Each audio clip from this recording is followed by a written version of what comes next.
Love to introduce our speaker today. And Richard, if you'll go ahead and unmute your mic, you'll be ready. So I'm happy to introduce a high school friend of mine, Richard Zahn. He and I went to Emporia State University as well.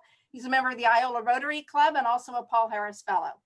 He spent 20 years working for Johnson & Johnson and was a founding board member of their biotechnology division. He then went to Schering Laboratories and spent 10 years working for them before he retired as president of that company. For the past 10 years, he served on the board of directors for a variety of pharmaceutical companies around the world. And these companies have been involved in a variety of research and development of different types of products. So Richard was scheduled to present a program for us in November about healthcare trends, technologies, how we pay, things like that from a global perspective. But I asked him to change direction for us in light of Rotary International's recent request to put an emphasis on our support for COVID-19 vaccine programs. So I asked him instead to just take the technology part of his program and put an emphasis on helping us understand the technology of vaccines, how they're developed, how they work. And so he kindly reworked his entire program for me. He's been a really good resource for me as I get information around vaccines to try to understand, because it's changing and so much different has happened. So be prepared to ask your questions to help you have an informed decision about what you want to do with regard to the vaccine. So Richard, I'm going to turn it over to you and share your slides. So let me get those up for you. And if you'll just tell me when you want them to go forward. Okay, thanks. Hey, thanks, Dan. Thanks, Wichita. It's a pleasure to be here, and hopefully I'll make sense. So what I'd like to do today, as Dan mentioned, talk a little bit about how do you take a molecule, turn it into a medicine, and that with a special emphasis today on how do you create a vaccine, and then explain what do they do, how are they developed, and how do they work, and of course, with emphasis today on COVID-19 and its mutations. So on the next slide, I just want to give a brief overview. This is the traditional time-honored process of drug discovery and a development process. If you can look at the bottom, you try and ask a question, where is the biggest unmet need? Is it in antibiotics, anti-infectives? Is it in gastroenterology? Is it in cardiology?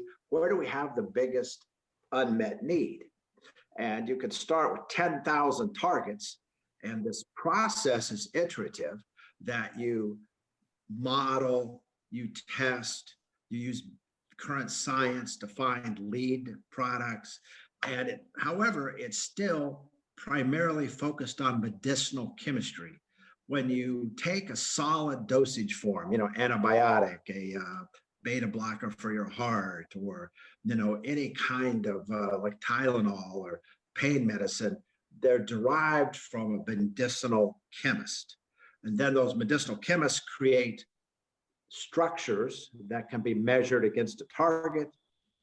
You test them both in animals and in computer models. And then, of course, you put them into a clinical trial. And I think this was a concern initially when we started the challenge of how do you build a vaccine that will be effective at preventing COVID-19 infections. Because at the bottom, this process, you start with about 10,000 targets to solve one problem.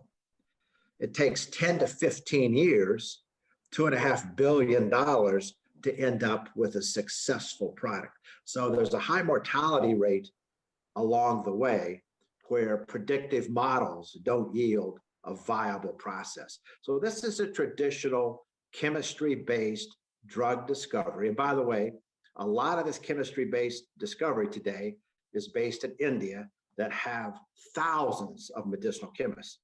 The biotechnology industry is really focused mainly in the United States. So on the next slide, Dan, I want to talk a little bit about, just pop back, this slide. So the difference between a medicinal chemical therapeutic and a biotechnology therapeutic. This is a kind of a normal cell on the left. In the middle, you have cancer cells. Cancer cells are characterized by rapidly dividing cells. in which their switch, like a light switch, is turned off. I mean, it's turned on. You can't turn it off. So all of our body's regulated to balance. You know, every cell, like you make new red blood cells every month, but they don't grow unregulated. They grow to a point and then they stop. So our body cells have switches that are on and off, and they communicate with each other. Except when they're malignant, they never stop growing. They live forever. And how do you turn them off? Well, the traditional medicinal chemistry approach was to create a drug, in this case, a chemotherapeutic. And in many cancers today, we're still using platinum, the metal platinum-based chemotherapeutics, and it kills the cancer cells, but it also kills everything else that's rapidly dividing. Your bone marrow.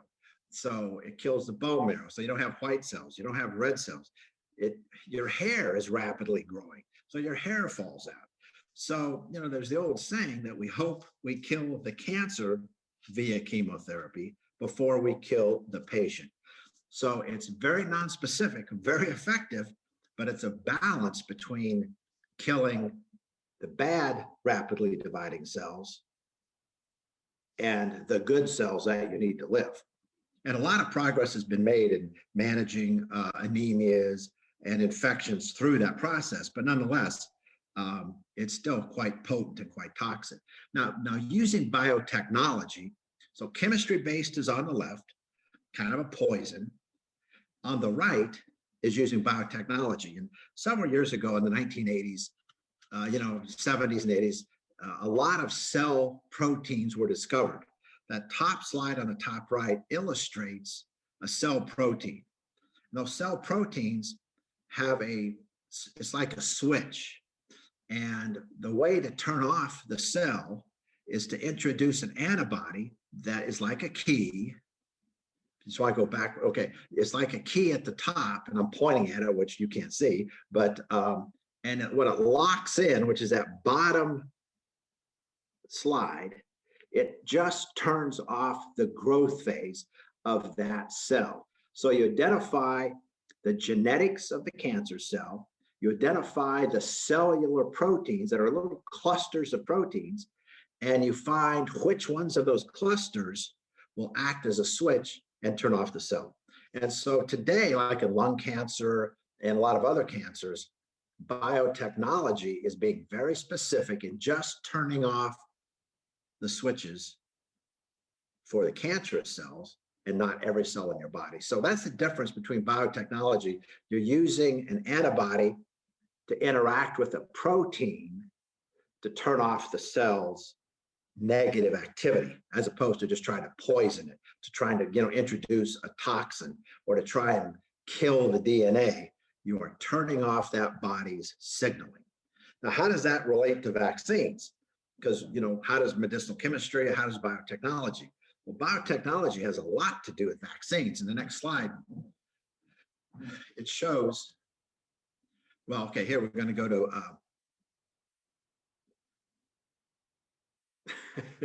hold on, I got these slides out of order. Just a moment. No, that's okay. We can adjust. We can go to the virus. But anyways, if you look at this series of what are those hexagons? That's drug development, discovery, medicinal chemistry. Biotechnology jumps all that stuff and uses. There you go. Sorry, Richard. So that's all right.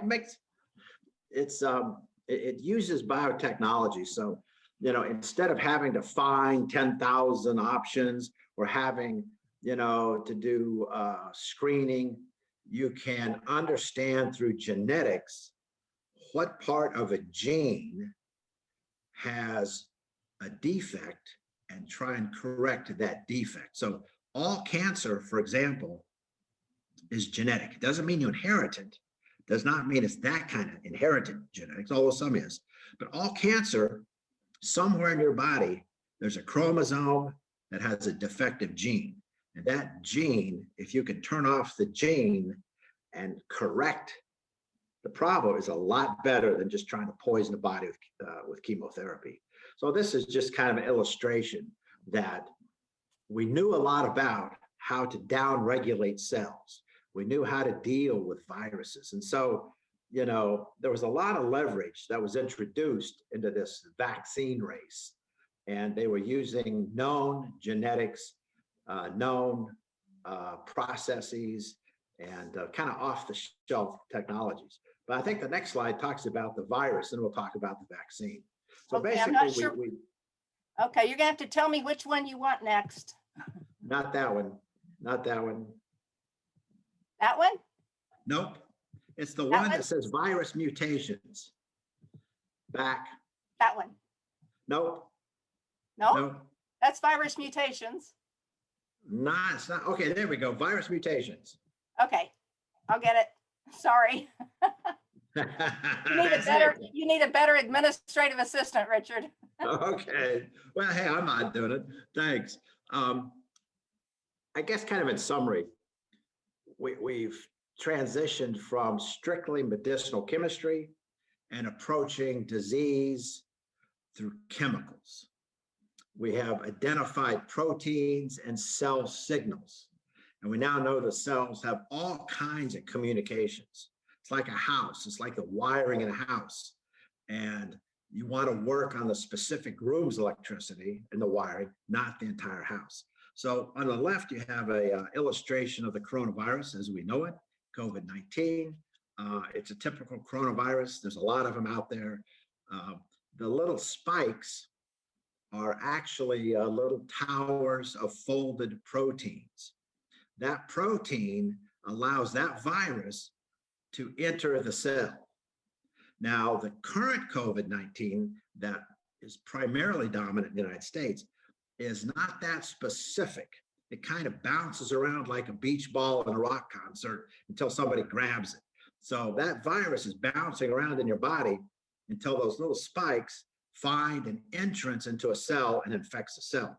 Now, this is the illustration on the far right is the folded protein of the British mutation that's causing a lot of problems. And even though it doesn't look like it, these are the amino acids. These are the recipes. These are the genetic signals that make up both of these spikes. And if you look to the right, that particular mutation is missing 2 and has dislocations of 6. So out of 1,275, chemical signals within the cell, you've got 2 missing and 6 altered. What that does, if you look up at the top of where it says location of mutation, that's all it is. It's a little tiny change, that little yellow dot. Well, that little yellow dot allows that virus to be much stickier and to enter the cells much easier. So on the left, you have the original COVID-19. It kind of bounces around like a beach ball until it bumps into one and it works, and it's not very sticky. The virus in England is very sticky. Thus, it's a lot more contagious because it can take a lot less virus to infect the patient. So you've got a kind of a beach ball bounce around, hit a cell, maybe it goes in, maybe it doesn't. To this particular mutation is very, very sticky. Thus, it's much more contagious.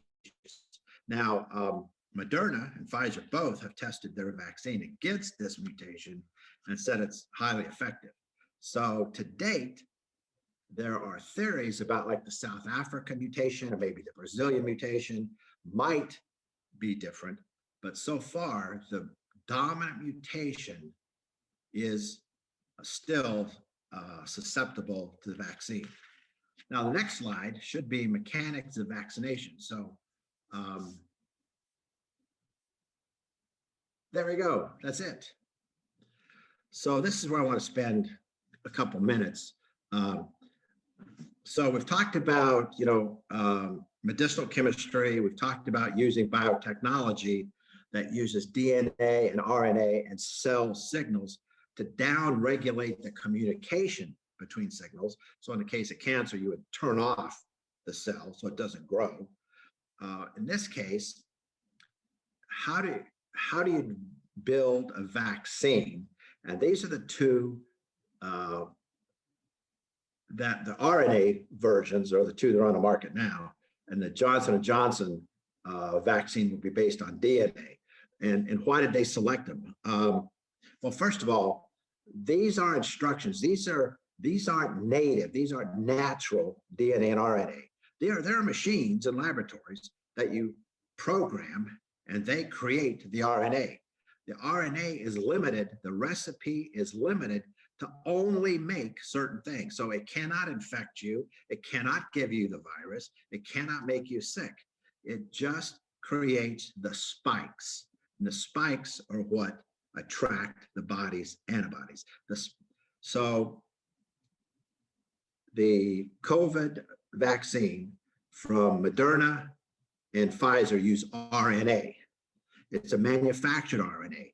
It's just enough RNA to code for decoys and spikes. They take that RNA and introduce it into a little fat cell called the liposome. Liposomes have been used for years in drugs and in other uses. Safe, effective, predictable. And well, how do you get the liposome inside the cell? Well, cells have a fatty outside cover, and it's kind of like pouring two little drops of olive oil on a plate. They merge. So you've seen that happen, right? If it was water and oil, it wouldn't happen. But oil to oil, they just merge. And that's what happens. You get injected with a liposome that inside that little ball of fat is a constructed RNA, which is the genetic message. It goes into the cell because they merge. The RNA then tells the ribosome, which is the engine of the cell, tells that ribosome, start making decoys, because that red decoy that we saw before on the top of the cell, that is what attracts the antibody, and the spikes allow the virus to enter your cells and infect you. So the decoys can't hurt you. They're just like putting duck decoys on a pond. It's to attract antibodies. Not, duck decoys attract hunters and ducks. These decoys just wants to stimulate the immune system. So over there on the top right, the immune system recognizes the spikes and creates protective antibodies. Now, a couple theories. With Moderna, they knew on their first vaccination, they got about a 50% efficacy rate, 50%. Not a very good memory. The second dose gives them memory, kind of longevity, is a much more robust response. They got a 95% effectiveness rate. So Pfizer, the RNA vaccines have 2 doses to create that extra memory. The J&J one based on DNA is just single dose. And DNA is a lot more. You can look at the structure up there in the left-hand corner. DNA is like a ladder. It's a much more robust, and it's a much stronger particle. And therefore it doesn't have to be, stored at freezing temperatures and all that kind of stuff. But the immune system then creates memories. They have memories. And anytime a new virus comes in, and that's down there at the bottom, that little virus with those little spikes, as soon as that comes into the body, the antibodies attack it. They lock on and destroy it before it can ever enter any of your cells. So those antibodies are like, police cars circulating in the city. And as soon as they see it, boom, they're all over it. So that's how the vaccine works. It prevents an infection because the body now recognizes the virus as an invader and attacks it and lyses it, or chews it up basically, or marginalizes it, eliminates it through the lymph system before ever getting into your cells. So at the end of the day, I think what's amazing about this is that the RNA DNA technology has been around for years. The liposomal technology of putting it into a vaccine has been known for years. It's been known for years that the ribosome as the engine will create these decoys. And we've known since the 80s about using antibodies in humans. So what's fascinating to me is that Moderna took stuff off the shelf. They went into the lab, they took components off the shelf, and they made this vaccine in 2 days. 2 days they had it. So it's an application of known science with well-tested years and decades of effectiveness and safety testing, and it worked. Those antibodies recognize the decoy spikes, they recognize the virus, and it created a very effective product. Now, the Chinese virus is using old technology, and the Chinese vaccine is using attenuated, weakened COVID virus. They got about a 50% response rate. The Indian virus is similar. Others are taking the virus like they do the flu vaccine and just grind it up and stick it in you and hope to get a good response. Others are using a virus identified in your adenoids from 1950s. So, and Merck just stopped yesterday, announced they were stopping their vaccine development. They were using a weakened measles virus, and they weren't getting very good results. So far, the RNA approach, so you take a manufactured RNA, totally safe, it is only the recipe to make those spikes. You put it into a fatty-like injection. The fats merge at the cellular level. The recipe goes and tells the ribosome to make a ton of these spikes. Again, the spikes are just decoys. They can't do anything else. They're just a decoy. The immune system recognizes them and thinks they're, dangerous, creates these antibodies. Second dose creates the memory. If you ever get a new virus, it will kill it, destroy it, and that's how you prevent the infection. So to me, it's fascinating that this material was sitting on the shelf. Now, even with a vaccine that works 75% of the time, which that was a good slide, Deanne. That next slide, that was a good slide. And I don't know, how am I doing on time? Am I okay? You just got a few more, a couple minutes, and then we want to let. Yeah, okay, 2 minutes, we'll wrap up. Okay. So even with a very effective vaccine, it's not going to work 5 or 10% of the time. Some people are going to take it. It's still believed that there is a need for a therapeutic. Now, this company is Humanogenics. This is a slide, in fact. They are using a monoclonal antibody, which, I don't know, Deanne, if you could show that.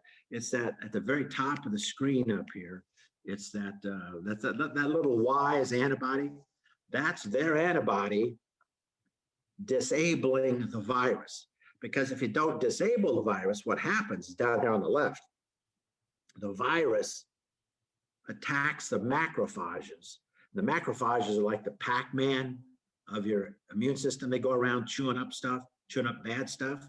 Well, the virus recodes the macrophage and tells it to attack the lung tissue. And that's why, one of the reasons why, in addition to pneumonia, one of the reasons why early on, COVID killed so many people and damaged so many lungs, because the virus was telling the macrophages to kill the lungs. I mean, it's an amazing process, and a really nasty virus, really nasty. So this company is looking to block, again, use biotechnology to turn off the aggressiveness, the kill messages in the virus, and to protect the lungs. So, we've learned a lot. There are tons of new ways. And was it fast? Yeah, it really was fast. I mean, it's pretty amazing. But to me, the miracle is this stuff was on the shelf, and I don't mean to say stuff, lightly, but this technology, RNA machines, you can go buy a RNA machine, sorry, but they're on my screen. You can buy an RNA machine for about 10 grand and make it at home, or you obviously you wouldn't do that, you'd be in a laboratory, but $10,000 or $20,000, you're going to make the RNA. Liposomes have been around forever. In fact, liposomes are used in certain cosmetics. So these guys said, hey, look, we have all these toys, let's put it together, and sure enough, it worked. And it did work quickly. And there were government incentives, and it's kind of like a team effort. There was a lot of rah-rah, a lot of cheerleading going on, and they got $1 billion in orders. And, they kind of cleared the runway for these guys to take off. So these vaccines are well thought out. They are using proven components. They're entirely, when I say entirely, they're highly effective and very safe to use. And to me, it's a miracle. That's the miracle. This stuff is sitting around on shelves. Shall we open it to questions, Richard? I'm going to stop sharing since I did such a lousy job of sharing your slides anyway. I thought you were doing that to see if I knew what I was talking about. All right. Does anyone have questions? Feel free to unmute if you're on. And hopefully it makes sense, I have a question about the previous work with Ebola and HIV and SARS. I think they used a similar platform or an RNA platform. Is that right? Or did they, how similar were they? Ebola and, yeah, they did. The coronaviruses, they used the RNA platform for Ebola and SARS. What's interesting about HIV, no vaccine's been effective. You can induce a tremendous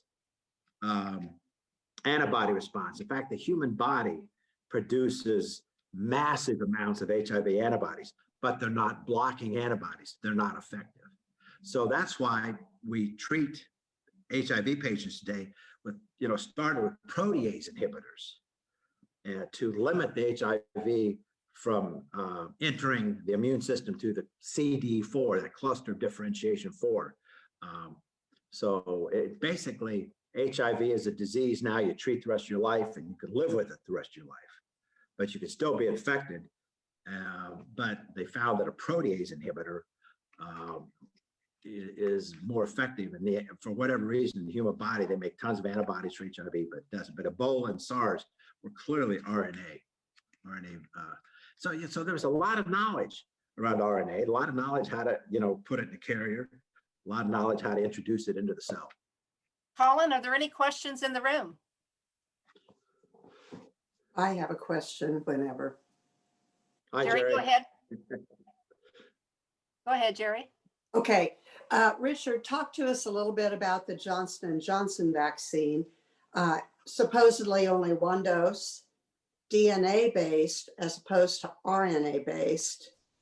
Why? And just tell us about the difference. And then I'd like to know if you could choose which vaccine to get, which one would you get? Well, that's a good, J&J hasn't shared any data. They should do that in the next couple of weeks. So you're going to have to see how effective it is. J&J chose the DNA platform because they bought a company about 10 years ago or so in the Netherlands, and that's their platform. That's the skill set they had. So they kind of went with what they had. They had a DNA platform. That's what they went with. And they have two ways of, delivering it, through a liposome as well, or through adenoviruses. But the J&J it's a much stronger construct because of the DNA, double size and, the ladder effect, that double helix. So it's more robust in terms of its structure. Does that have anything to do with its ability to make antibodies? We don't know. We'll just have to see the data. But that was the theory. It's what they had, And some people say, well, the DNA has to go into the cell, then the DNA has to make the RNA, then the RNA tells the ribosome what to do. So I think you're going to find people that like RNA because it's a simpler approach. Some people like DNA because it's going to be one shot. It's much easier to store, much more robust to ship, but there's an extra copy. And there's always a concern, does the DNA get into the nucleus? Probably not, but that would be a question I would have. If I could get two vaccines, I'd take the Moderna or either one. I just like the simplicity of the RNA. Okay, for me? Okay. Richard. Oh. All right, I have a question, Richard. This is Sharon. Hi, Sharon. Get the vaccine. If you get it, one vaccine, do you consider yourself immune at that time before you get the second? And do you feel like you're still contagious? after one vaccine? You're not immune after their first vaccination, and after your second vaccination, it's estimated it's going to take up to 15 days before you have a full, robust antibody response. So from first vaccine to second vaccine to being protected, it's probably around 6 weeks. So you could still be infected and you could still be a infectious, transmitter during that time. What we don't know is, it's unlikely with other viruses, a immune person doesn't create the viral particles to infect anybody else. But we're going to have to see if that's true here as well. It's kind of like with the cold. The cold, the virus sheds and creates copies. But after 3 or 4 days of a cold, you can't give it to anybody else. It stops. So it's during that time that these viruses shed. They're growing, they're creating new viruses that they're really infectious. But we'll have to see. Thank you so much, Richard. Is there any chance we can get your number and get you on speed dial? I have his number if you need it. Okay. Yeah, I'm happy. Yeah, it's a fascinating story. Thanks for listening. It's pretty exciting stuff, and thank you. Richard, thank you very much. We appreciate it. A topic we wished we didn't have to know so much about, but we absolutely do.